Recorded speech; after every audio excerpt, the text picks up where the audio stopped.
உங்கள் favourite TV ஷோக்களை இனி miss பண்ண தேவையில்லை. ZEE5 இல் முற்றிலும் இலவசமாக காணுங்கள். இங்கேயும் எப்பொழுதும். இந்த மருந்து குடுக்கறவ நம்ம வீட்டு வருவாளா எப்படி? கிளை கோட்டிக்காரா, மருந்த நம்ம வீட்ல, அதாவது எங்க வீட்ல வச்சுதான் குடுக்கணும். எதுக்கு அந்த வீட்ல வச்சு குடுக்கன? அந்த வீடு தேவையில்லைன்னு சொல்லி தானே என் தங்கச்சி இந்த வீட்டுக்கு கூட்டு வந்தாச்சு. போற எதுக்கு அந்த வீடு?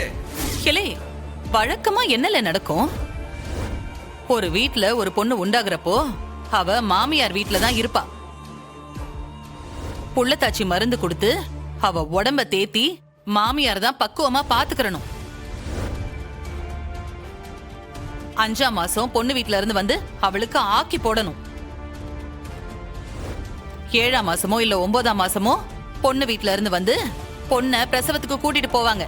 இதுதானே நடைமுறை. அந்த முறைலாம் இங்க கிடையாது. அவ பிறந்த வீடு இதுதான், அவ வாழ்ற வீடு இதுதான். அவளை எங்கேயும் அனுப்பி வைக்க முடியாது. ஏல மனப்பையில என்ன பேசிட்டு இருக்க? உள்ளதாச்சி மருந்து மாமியார் வீட்டுல தான் வச்சு கொடுப்பாங்க.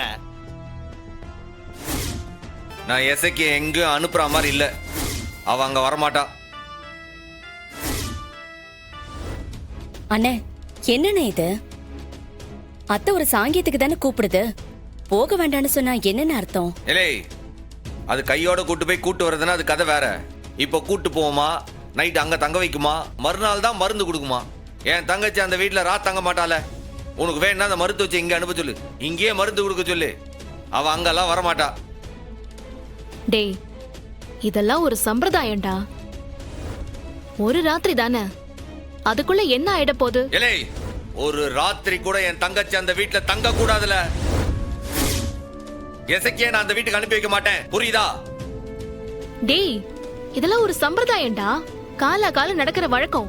அதை எதுக்கு நீ பிடிவாதமா மாட்டேன்னு சொல்ற? ஏய், நான் சொல்றது உங்களுக்கு புரியல? இதுக்கு முன்னாடி என்ன நடந்ததெல்லாம் நினைச்சு பார்க்க மாட்டீங்களா நீங்க? நான் சொல்றதுதான் ஃபைனல்.